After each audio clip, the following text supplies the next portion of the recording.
Assalamualaikum warahmatullahi wabarakatuh. Perkenalkan, nama saya Syarifah Dibarianti dengan NIM 2209036025. Di sini saya ingin mempresentasikan proposal penelitian saya yang berjudul Optimalisasi Kualitas Proses Produksi Crude Palm Oil melalui implementasi pendekatan Lean Six Sigma, yang dimana studi kasus ini diambil dari pabrik Cakra Oil Mill. Selanjutnya, adapun topik pembahasannya yang dimulai dari pendahuluan meliputi dari latar belakang, rumusan masalah, tujuan penelitian, batasan penelitian, dan juga asumsi penelitian. Yang kedua, itu ada tinjauan pustaka yang meliputi CPO dan SNI 2901-2021, Lean Manufacturing, Six Sigma, Lean Six Sigma, FMEA, dan juga penelitian terdahulu. Yang ketiga, itu ada metodologi penelitian, mulai dari lokasi penelitian, tahap persiapan, tahap pengumpulan data, tahap pengolahan data, tahap analisis dan pembahasan, dan juga tahap penutup. Adapun latar belakang dari penelitian ini, industri kelapa sawit merupakan sektor strategis bagi perekonomian Indonesia, sehingga kualitas CPO merupakan faktor penting dalam menentukan daya saing dan juga nilai jual produk. Nah, berdasarkan SNI 2901-2021, CPO harus memenuhi batas mutu seperti ALB maksimal 3% dan juga kadar air dan kotoran maksimal di angka 0,25%. Namun kualitas CPO di pabrik Cakra Oil Mill belum stabil, yaitu dengan ditunjukkannya dengan nilai ALB yang mencapai 4%. Kondisi ini menyebabkan pemborosan, rework, dan juga penurunan efisiensi, sehingga diperlukan pendekatan Lean Six Sigma agar dapat meningkatkan kualitas proses produksi dari CPO itu sendiri. Selanjutnya adalah rumusan masalah dari penelitian ini. Yang pertama, bagaimana kondisi kualitas CPO di pabrik Cakra Oil Mill saat ini dibandingkan dengan standar SNI 2901-2021.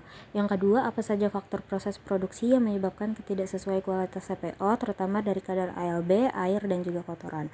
Yang ketiga, bagaimana penerapan metode Lean Six Sigma dapat mengurangi pemborosan dan juga meningkatkan kualitas CPO agar sesuai dengan standar SNI. Adapun tujuan penelitian itu yang pertama menganalisis kondisi existing dari kualitas CPO, yang kedua mengidentifikasi jenis pemborosan dan juga faktor yang mempengaruhi kualitas, yang ketiga merancang usulan perbaikan proses produksi dengan pendekatan Lean Six Sigma dengan tujuan dapat menurunkan kadar ALB dan juga menjaga kadar air serta kotoran sesuai dengan standar SNI. Selanjutnya adalah batasan penelitian, yang dimana batasan ini yang pertama adalah lingkup pembahasan terbatas sampai pada tahap improve untuk memberikan rekomendasi perbaikan dalam mengoptimalkan kualitas proses produksi CPO, sedangkan tahap kontrol tidak dilakukan karena terdapat keterbatasan waktu. Lalu yang kedua, kajian Lean Six Sigma ini difokuskan pada proses internal pabrik, tidak mencakup distribusi, pemasaran, ataupun aspek finansial di luar produksi. Adapun asumsi penelitian, yang pertama itu data diperoleh dari perusahaan merupakan data yang akurat dan representatif terhadap kondisi sebenarnya. Yang kedua, proses produksi selama penelitian berlangsung berada dalam kondisi operasional normal tanpa gangguan yang besar. Yang ketiga, standar kualitas acuan adalah SNI 2901-2021, tidak mengalami perubahan selama masa penelitian. Selanjutnya adalah terkait tinjauan pustaka. Yang pertama itu adalah CPO dan SNI 2901-2021, yang dimana menurut Hambali dan kawan-kawan tahun 2019, CPO merupakan minyak sawit mentah yang dihasilkan dari proses sterilisasi, pemipilan, pengepresan, klarifikasi, hingga pemurnian. Lalu adapun standar mutu yang ditetapkan oleh BSN pada tahun 2021 itu merupakan SNI 2901-2021, yang dimana kadar ALB batas maksimalnya merupakan 3% dan juga kadar air dan kotoran maksimal di angka 0,25%. Selanjutnya terkait Lean Manufacturing, menurut Tambunan dan kawan-kawan 2017, Lean Manufacturing merupakan sebuah upaya yang dilakukan perusahaan untuk meningkatkan efisiensi dengan mengurangi pemborosan. Terdapat 7 jenis waste, itu adalah overproduction, waiting, transportation, overprocessing, inventory, motion, dan juga defect. Selanjutnya, terkait Six Sigma, menurut Gasper 2002, Six Sigma merupakan metode peningkatan kualitas yang menargetkan tingkat kegagalan sangat rendah, yaitu maksimal 3,4 cacat dalam 1 juta peluang.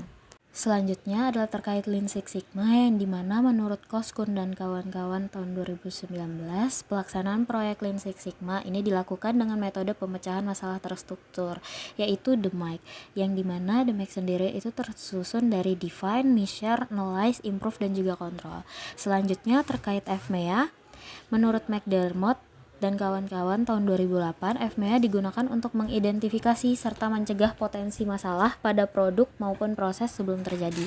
Di dalam FMEA sendiri terdapat nilai RPN yang dapat dihitung dengan perkalian nilai dari severity, occurrence, dan juga detection agar dapat menentukan prioritas risiko kegagalan. Selanjutnya adalah penelitian terdahulu, yang dimana terdapat 5 penelitian terdahulu yang digunakan sebagai referensi dari penelitian ini. Yang pertama itu ada dari Ari Saputra dan kawan-kawan dengan metodenya adalah Lean Six Sigma dengan menggunakan siklus DMAIC dengan kombinasi VSM dan Fishbone serta pengukuran sigma. Yang kedua dari Maria Nainggolan dan kawan-kawan dengan metodenya diagram Pareto dan diagram sebab akibat. Yang ketiga dari Sofia Nuryanti dan kawan-kawan dengan metodenya adalah Six Sigma. Yang keempat Dian Lucy Afriani dan Suparno dengan metode integrasi DMAIC dan juga Fuji FMEA.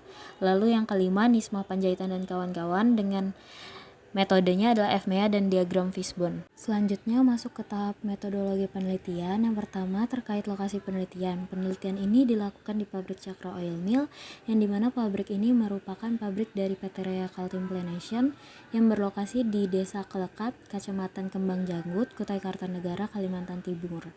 Pabrik ini memiliki kapasitas produk 90 ton TBS per jam dan juga menghadapi permasalahan ketidakstabilan kualitas CPO sehingga sesuai menjadi objek penelitian. Penelitian ini menggunakan pendekatan Lean Six Sigma dengan metode DMAIC, yang dimana data primer yang diambil adalah waktu siklus, aliran material, aliran informasi, alur proses produksi CPO, penilaian SOD dengan kuesioner FMEA dan juga jenis kegagalannya. Lalu adapun data sekunder itu meliputi profil perusahaan, data jumlah produksi, kapasitas produksi per stasiun kerja, dan juga produk defect akibat kadar ALB, kadar air, dan juga kadar kotoran.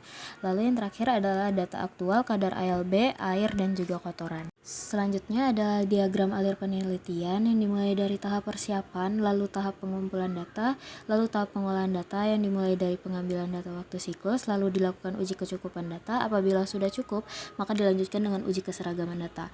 Sehingga selanjutnya dapat dilakukan proses dengan menggunakan siklus DMAIC mulai dari tahap define, measure, analyze, lalu improve, dan pada tahap penutup dilakukan pengambilan kesimpulan dan juga saran. Selanjutnya terkait jadwal penelitian, yang dimana jadwal penelitian ini dirancang selama 6 bulan ke depan, mulai dari bulan Oktober hingga bulan Maret, yang dimana mulai dari kegiatan penyusunan proposal hingga sidang akhir. Itu saja dari saya, kurang lebihnya saya minta maaf. Wassalamualaikum warahmatullahi wabarakatuh.